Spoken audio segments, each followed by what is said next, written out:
Friends, हम continue कर रहे हैं प्रीवियस ईयर क्वेश्चंस को। This is next question.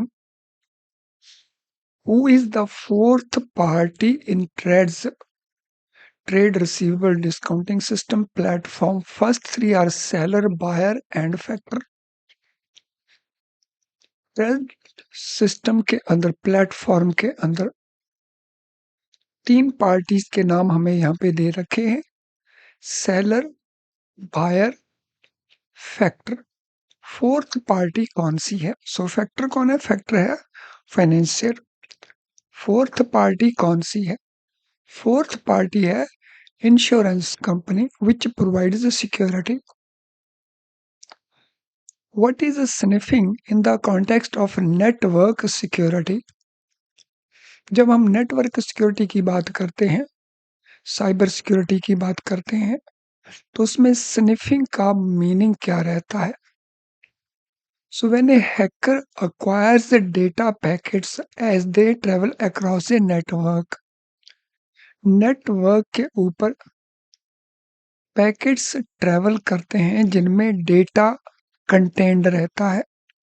अगर कोई हैकर अनऑथोराइज्डली उन डेटा पैकेट्स को अक्वायर कर ले, चुरा ले, तो that is called sniffing. At what cash shortage amount is staff negligence in cash handling considered fraud? So अगर कैश शॉर्टेज होता है एक पर्टिकुलर अमाउंट से ऊपर, तो उसे फ्रॉड में कंसिडर किया जाता है और उसकी अकॉर्डिंगली रिपोर्ट करनी होती है। अगर स्टाफ के नेग्लिजेंस के कारण ये शॉर्टेज हो, तो कितना अमाउंट है जिसके ऊपर फ्रॉड कंसिडर किया जाएगा? So it is 5,000 if it is not disclosed by the staff but detected by the management। लेकिन ओवरऑल अगर 10,000 या उससे ज्यादा का अमाउंट है, तो उसको हर केस में शॉर्टेज माना जाएगा। तो अगर मैनेजमेंट उसको डिटेक्ट कर लेती है, जिसको स्टाफ डिक्लेयर नहीं करता, नहीं बताता, तो 5,000 है, otherwise this is 10,000। What are revised investment and turnover limits for micro enterprises under MSME with effect from 1st April 2024? दोनों लिमिट्स हमने बतानी है। इन्वेस्टमेंट की लिमिट भी, investment in plant machinery etcetera, और टर्नओवर का लिमिट भी। इन्वेस्टमेंट का ये लिमिट है 2.5 crore maximum, and annual sales का, एनुअल टर्नओवर का ये लिमिट है 10 करोड़, यानी इन्वेस्टमेंट का 4 टाइम्स। इसके ऊपर फिर या तो स्मॉल एंटरप्राइज आ जाएंगे या फिर मीडियम एंटरप्राइजेस आ जाएंगे। What is formula for vanquish ratio? Vanquish ratio का फार्मूला क्या है? वैंक्विश रेशियो क्या है? ये एक लीवरेज रेशियो है जिसके साथ ये मेजर किया जाता है कि in how many years of operating cash flow it would take to repay long term debt. जो लॉन्ग टर्म डेट है वो कितने सालों में ऑपरेटिंग कैश फ्लो, जिसको EBITDA कहते हैं, उससे वो पे हो जाएगा। सो फॉर्मूला सिंपल है, long term debt divided by EBITDA, earning before interest, tax, depreciation and amortization. The theory proposed by J. Stacy Adams in 1960 is known by what name? And according to this theory, employees seek fairness by comparing what to evaluate their effort versus reward. J Stacy Adams ने 1960 में एक theory दी। हमने बताना उस theory का नाम क्या था। Secondly, according to that theory, employees जो है वो फेयरनेस सीख करते हैं बाय कंपेयरिंग व्हाट, अपनी एफर्ट को और रिवॉर्ड को इवेलुएट करने के लिए। उस थ्योरी का नाम है एडम्स इक्विटी थ्योरी। ये मोटिवेशन का थ्योरी है और इसमें जो एम्प्लॉई इवेल्युएट करते हैं एफर्ट और रिवॉर्ड को, उसके लिए इनपुट आउटपुट रेशियो को कंपेयर किया जाता है। How often do the chief compliance officer and audit committee of the board meet? Board की जो ऑडिट कमेटी है उसको मीट करना होता है, मीटिंग रखना होता है चीफ कंप्लायंस ऑफिसर के साथ। हमने बताना है उसका पीरियोडिसिटी क्या है, how often. So it is on A quarterly basis. तो दिस मीन साल के अंदर 4 मीटिंग्स होंगी एंड मीटिंग का जो फ्रीक्वेंसी वो होगा on A quarterly basis. Let us now go to question number 79. What is correct sequence for a conflict resolution strategy? Conflict resolution में एक सीक्वेंस होता है डिफरेंट एक्टिविटीज का। हमने बताना है उसका करेक्ट सीक्वेंस क्या होता है। उस सीक्वेंस में सबसे पहले लिसनिंग है, देन टॉकिंग है, फिर उसका रेजोल्यूशन है। सो लिसनिंग, टॉकिंग एंड रेजोल्यूशन। पहले बात सुनी जाती है, कन्फ्लिक्ट क्या है, फिर उसके बारे में बातचीत की जाती है ताकि सॉल्यूशन फाइंड किया जाए और फिर सॉल्यूशंस में से बेस्ट सॉल्यूशन लेकर के उसको रिजॉल्व किया जाता है। What percent of committee of creditors must vote to approve withdrawal under IBC, that is Insolvency and Bankruptcy Code?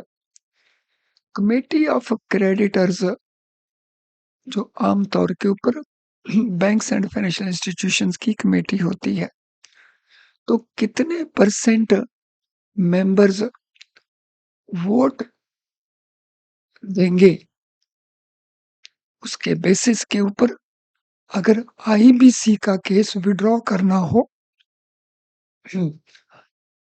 IBC में केस जाते हैं एनसीएलटी के पास। अगर केस वहां से विड्रॉ करना हो तो कितने percent members committee of creditors में से वो विड्रॉल करने की अप्रूवल देंगे? So it is 90%। What is net owned funds requirement for non bank finance companies, NBFC की रिक्वायरमेंट कितनी है अगर उन्होंने काम करना है, रिजर्व बैंक ऑफ इंडिया के साथ रजिस्ट्रेशन करवाना है? तो 2 crore should be for general NBFCs and 10 crore for ICC MFI and factors NBFCs की। सो अगर वो माइक्रो फाइनेंस इंस्टीट्यूशन एनबीएफसी है या फैक्टर है या आईसीसी एनबीएफसी है तो उनके लिए मिनिमम 10 करोड़ और जो जनरल एनबीएफसीज हैं उनके लिए 2 crore. An interviewee for an HR manager position is told that she may play various capacities like a sister, friend, professional. What type of role concept does this represent? HR manager की post के लिए किसी candidate को interview किया जाता है और उन्हें बताया जाता है कि उन्हें रोल प्ले करने होंगे डिफरेंट कैपेसिटी में, जैसे सिस्टर का रोल, फ्रेंड का रोल, प्रोफेशनल का role. What type of role concept does this represent? इसको किस प्रकार का रोल कॉन्सेप्ट कहेंगे? ये है रोल एम्बिग्विटी, यानी इसमें क्लैरिटी नहीं है कि एग्जैक्टली उनका क्या रोल रहेगा, तो मिक्स अप हो जाएगा, तो इसको हम कहते हैं role ambiguity. In which category did Pareek and Rao classify concern for excellence? Pareek and Rao के मुताबिक कंसर्न फॉर एक्सीलेंस को किस कैटेगरी में क्लासिफाई किया जाएगा? तो ये है personality. What is the threshold for reporting outstanding balance in current accounts to credit centralised repository for information on a large credit? इनको इंफॉर्मेशन प्रोवाइड करनी है करंट अकाउंट्स के बारे में भी। हमने बताना है कितना बैलेंस हो, जिसके ऊपर अगर बैलेंस चला जाता है वो थ्रेशोल्ड क्या है, जब क्रिलिक को हमें इंफॉर्मेशन देनी होगी। सो this is 1 crore and above. जो बाकी केसेस रहते हैं वो 5 करोड़ एंड अबव के हैं। What are key components discussed in Vroom's expectancy theory? Vroom की जो एक्सपेक्टेंसी थ्योरी है उसमें कौन कौन से की कंपोनेंट्स को डिस्कस किया है। सो उसमें एक्सपेक्टेंसी को, एफर्ट, परफॉर्मेंस एंड रिवॉर्ड को। A type of guarantee provided to a bond issuer by bank which is invoked if issuer defaults in meeting repayment commitment। अगर कोई कंपनी बॉन्ड इशू करती है, उन बॉन्ड्स की रिडेम्पशन की guarantee bank देता है। अगर रिडेम्पशन नहीं कर पाती वो कंपनी इश्यूर, तो वो बैंक उसकी भरपाई करेगा। इस प्रकार की गारंटी को हम क्या कहते हैं? So this is known as partial credit enhancement. What are components of EBLR, external benchmark lending rate के कंपोनेंट्स कौन कौन से हैं? इन कंपोनेंट्स में एक्सटर्नल बेंचमार्क रेट है जैसे रेपो एटसेट्रा, स्प्रेड है यानी इसको ओवर एंड अबव और कितना इंटरेस्ट बैंक रिकवर करेगा, क्रेडिट रिस्क प्रीमियम है यानी इन दोनों के over and above specific loans के अंदर अकॉर्डिंग टू देयर रिस्क कितना एक्स्ट्रा प्रीमियम बैंक रिकवर करेगा। तो ये इसके 3 इंपॉर्टेंट कंपोनेंट्स हैं। What are 4 categories of Johari window? Johari window की 4 कैटेगरीज कौन कौन सी हैं? तो ये है arena, this is open, then blind है, it is this, then hidden है, it is this, and it is dark, it is this unknown. तो open means which is known by everyone, blind means what others see but we can not, जो हमें नहीं पता दूसरों को पता है। हिडन मीन्स जो हमें पता है लेकिन दूसरों के साथ शेयर नहीं किया गया, उनको नहीं पता है। एंड अननोन और डार्क मीन्स इसके बारे में जानकारी ना तो मुझे पता है ना दूसरों को पता है।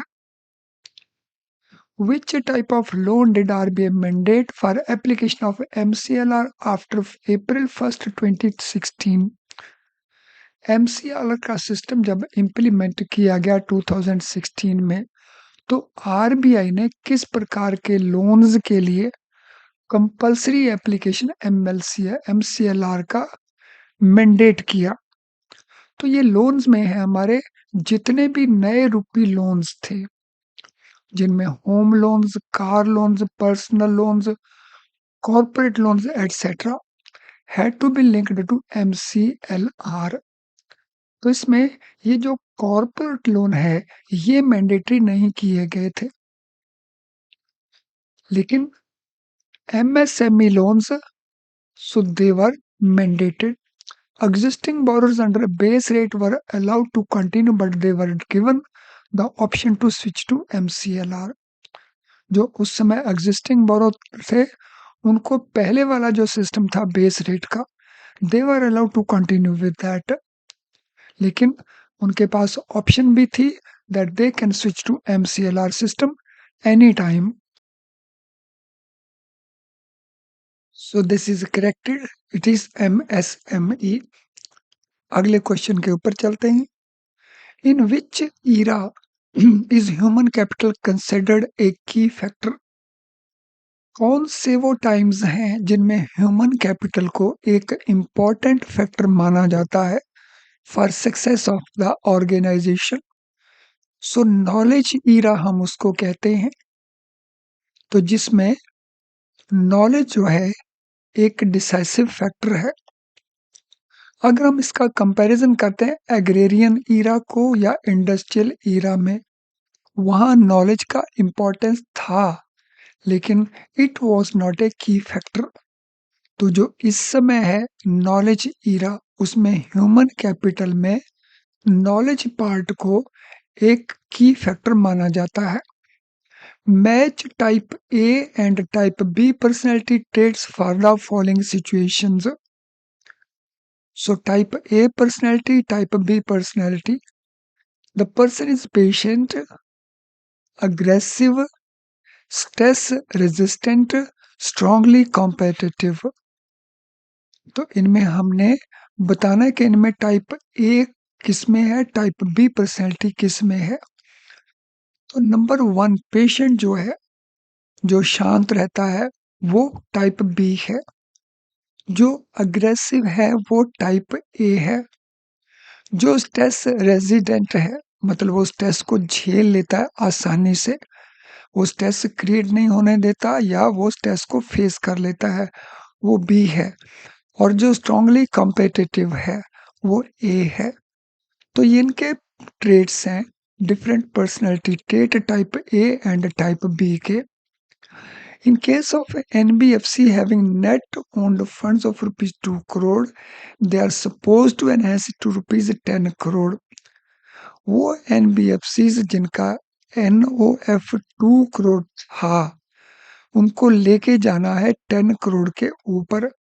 इसके लिए डेडलाइन कौन सी है to meet this specified NOF limit? तो ये डेडलाइन है 1 अप्रैल 31 मार्च 2027। फ्रेंड्स, अगला क्वेश्चन कवर करने से पहले ये इंपॉर्टेंट इंफॉर्मेशन है। For the last 30 years more than 10 lakh bankers ने हमारा video lesson, PDF content, live interactive classes use करके अपने JIB, CIB, promotion and CCP certified credit professional exam को पास किया। अगर आप भी बेस्ट क्वालिटी कंटेंट चाहते हैं तो आप हमारी इस वेबसाइट को लॉगिन करें nstorschoolofbanking.com को और इन कोर्सेज का बेनिफिट लें। Let us go to next question. What type of power is often seen in technical experts, consultants, or specialists whom the people respect and follow due to their credibility and trust?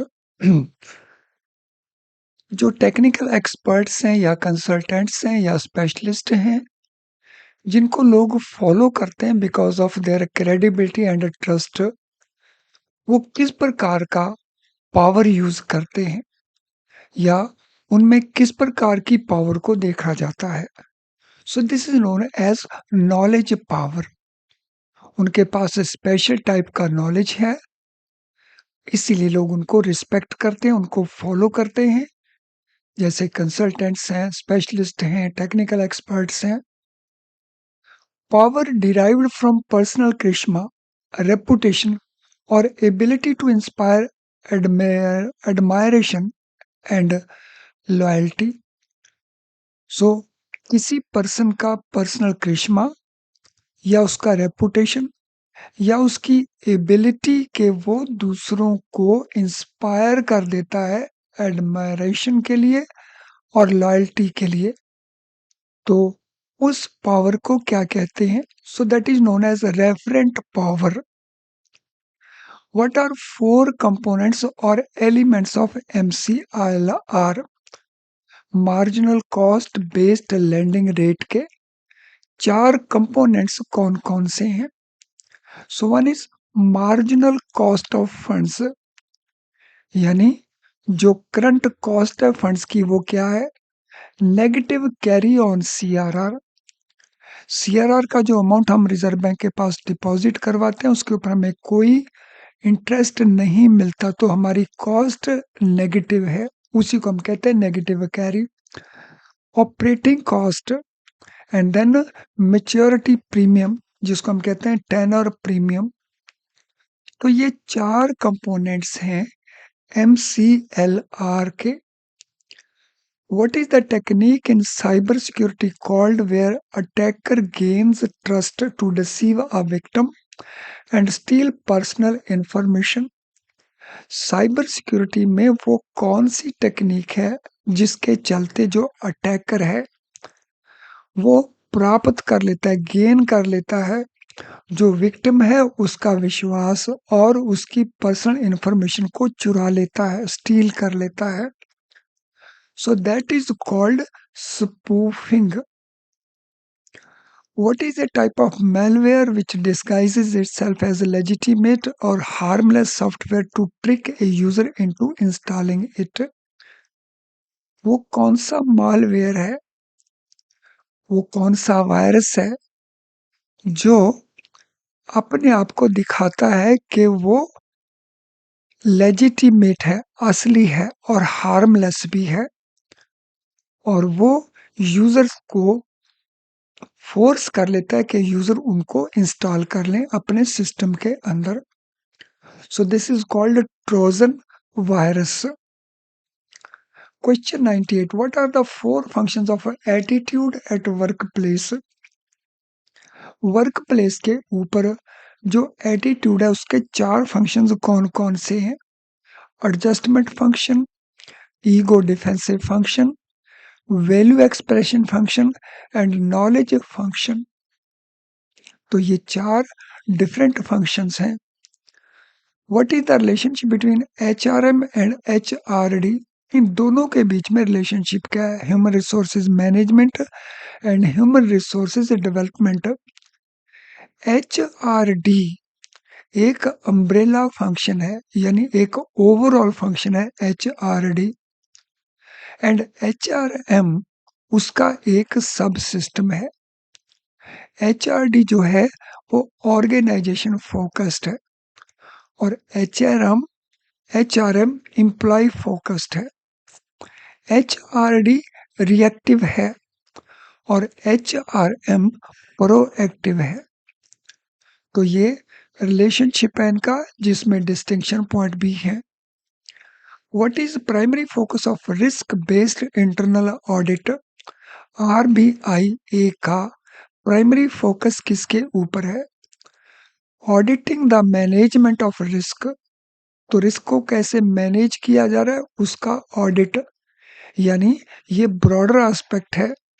अगर हम इसको compare करते हैं with just auditing individual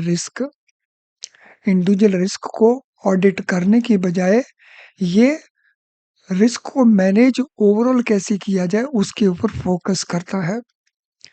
what is the formula to calculate standard error? Standard error को calculate करने का formula क्या है? तो ये फार्मूला स्टैंडर्ड एरर को कैलकुलेट करने का है. So standard deviation divided by square root of N. N means sample का number. If sample size is 36, standard deviation is 12, तो स्टैंडर्ड एरर कितना होगा? So 12 divided by square root of 36 जो 6 बनता है, तो answer will be 2. Who is founder or profoundries of concept of Johari window?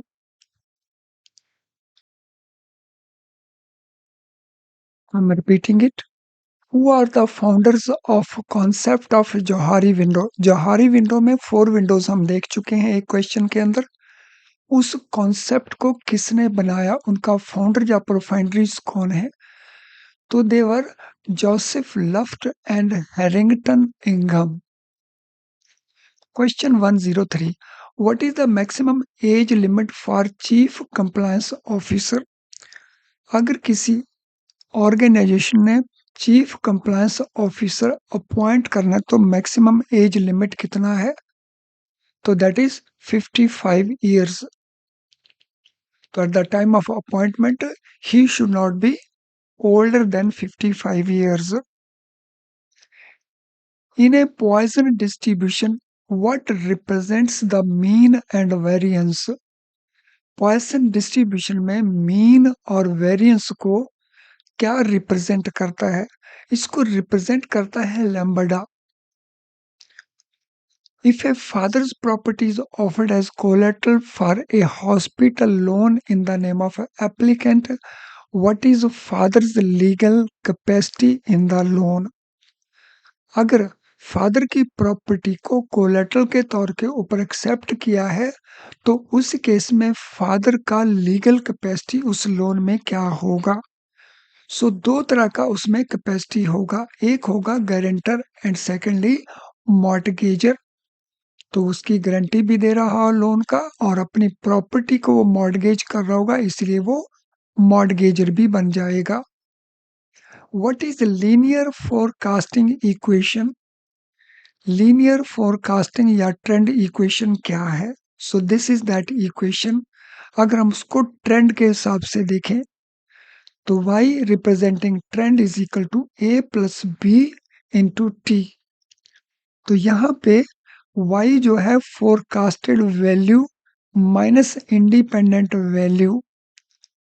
तो a इसमें है intercept value of y when t is 0 and b is slope average change per unit and t is a time period which is independent variable.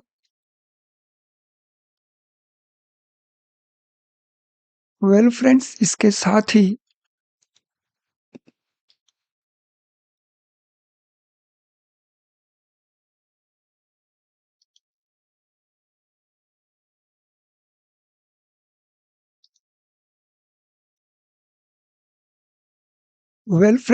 साथ ही हमारा ये जो discussion था on previous year questions, ये हमारा complete हुआ।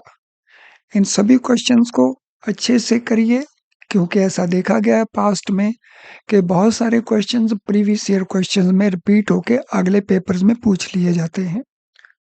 सो all the best to you for your exam. Thank you.